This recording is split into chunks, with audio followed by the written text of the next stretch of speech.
Bonjour à toutes, bonjour à tous et bienvenue sur Bourse News. Mon invité aujourd'hui est Yousra Marouf, analyste senior chez Sogei Capital Bourse pour parler des résultats 2021 des entreprises. Vous le savez, cette saison vient de s'achever, celle des résultats 2021. On va passer en revue les principaux messages à retenir et on va également se projeter un tout petit peu dans l'avenir avec mon invité. Yousra, bonjour. Bonjour Adil. Merci d'avoir accepté de répondre à nos questions. Tout le plaisir est pour moi. Je le disais à l'instant en introduction, on vient de clôturer cette saison de résultats, les chiffres sont encore chauds.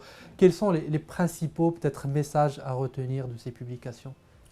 Alors le principal message, c'est que au lendemain du Covid, on a un fort rebond, Oui. un fort rebond des fondamentaux de la quasi-majorité des sociétés de la côte et qui explique aussi le rebond du MASI. Comme vous pouvez le constater, il y a une parfaite corrélation entre les deux graphes sur l'amélioration des fondamentaux et le MASI, donc sur cette période.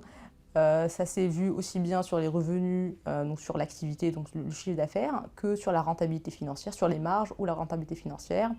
On a eu plus 9,6 donc sur de chiffre d'affaires dans les 255 milliards de MAD.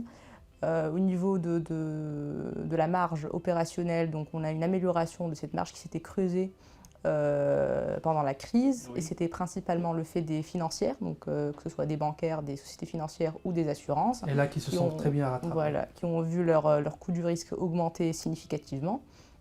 Donc là, on a eu une amélioration aussi. Le spread, il a beaucoup diminué entre l'EBITDA et l'EBIT. Puis pour la rentabilité financière, donc là, c'est un très fort rebond de plus de 66,7 à 29 milliards de MAD. Donc on dépasse même le niveau de 2019, si on prend 2019 comme une année normative. Donc on est à plus de 7% de croissance. Donc voilà, les indicateurs sont ouverts. Donc tout va bien dans le meilleur des mondes en cette année 2021. Bon, tout ça s'est passé avant cette crise en Ukraine, avant les tensions inflationnistes. On en parlera tout à l'heure des conséquences de ces éléments-là.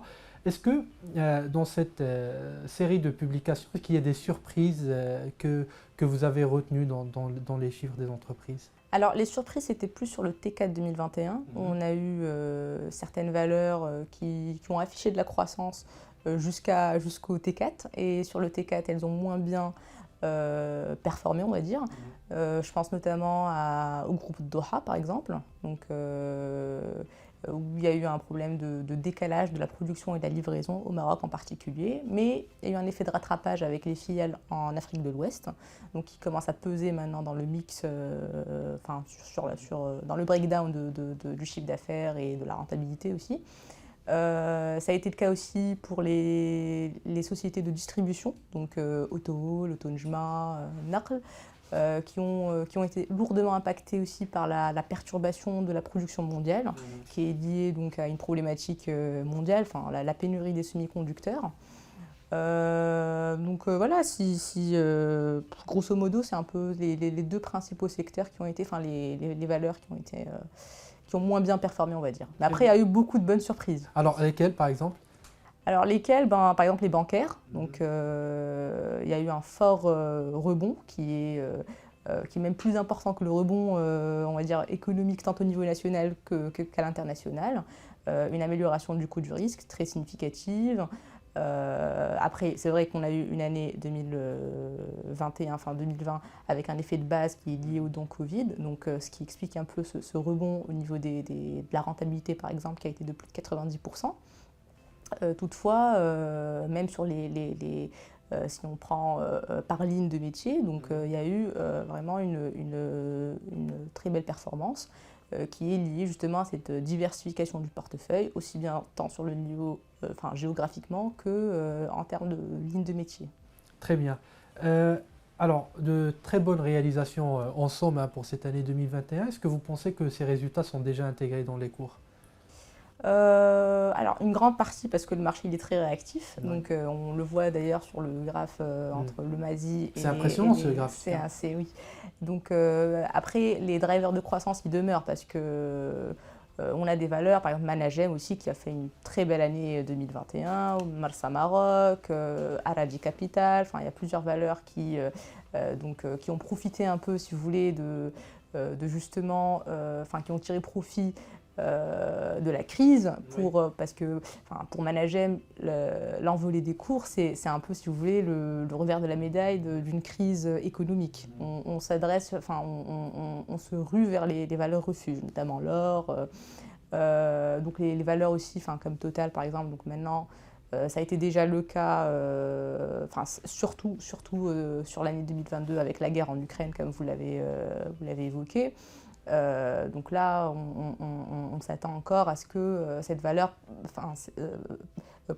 tire profit de cette flambée des prix. Donc évidemment, il y a Al-Rajhi Capital, j'ai cité Al-Rajhi Capital, donc on a eu sur 2021 deux annonces majeures, donc deux transactions majeures qu'a connues la foncière, notamment l'OPCI, donc, qui a été maintenant intégré. Là, on a eu une année d'activité pleine, et ce qui explique aussi les résultats de 2021, donc la belle performance.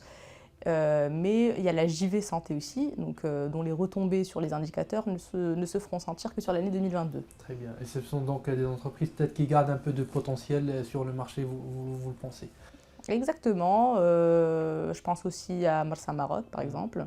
Donc là, on a toujours la même problématique sur les perturbations au niveau de la chaîne d'approvisionnement mondiale, donc, et la flambée donc, des prix. Donc il y a un effet prix qui est incontestable, qui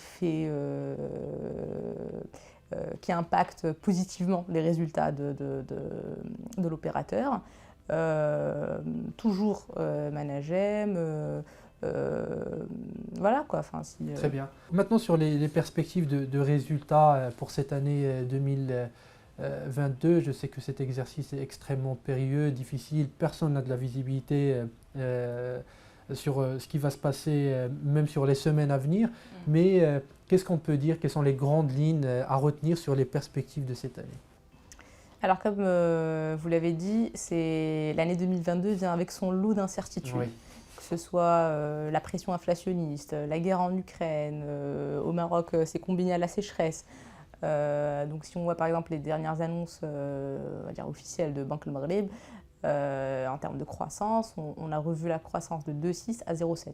Donc on est loin des 7% de 2021. Pour le MASI, on a fait une année 2021 qui est exceptionnelle, avec un rebond de plus de 18%. Donc on a un effet de base aussi qui est défavorable pour cette année-là. Donc on s'attend à une croissance molle, je pense, en tout cas à date. Après on verra, hein, on est encore au mois d'avril. En tout cas on n'aura pas les 7% de l'année dernière. Mais voilà, ce serait utopique en fait de penser avoir encore 7% de croissance. Parce qu'on est déjà on a déjà une base qui est solide, quoi, qui est relativement élevée. Après, comme je vous ai dit, de la croissance, il y en a toujours parce que on est certes, on ne vit pas en autarcie au Maroc, on est lié aux économies mondiales. Donc nos valeurs aussi vont être impactées par la hausse, la flambée du prix du pétrole qui impacte quasiment toute la chaîne de valeur, la hausse des matières premières, donc tout ce nouvel ordre, on va dire, géopolitique mondial et ses répercussions sur l'économie. Mais après, on a des valeurs qui sont résilientes, qui ont su bien gérer la crise sanitaire. On a aussi des politiques qui ont été adoptées en temps voulu en crise sanitaire. Et on continue, voilà, on est confiant quant à la gestion de cette, on va dire, de cette post-crise et de cette crise ukrainienne. Très bien. Dernière question de Sarah Marouf, dans ce contexte un peu difficile. Quel type de valeurs privilégiées? Est-ce qu'on va aller sur des valeurs de croissance, des valeurs défensives? Et même, si vous pouviez nous nommer quelques entreprises qui vous paraissent intéressantes. Vous avez donné quelques exemples tout à l'heure.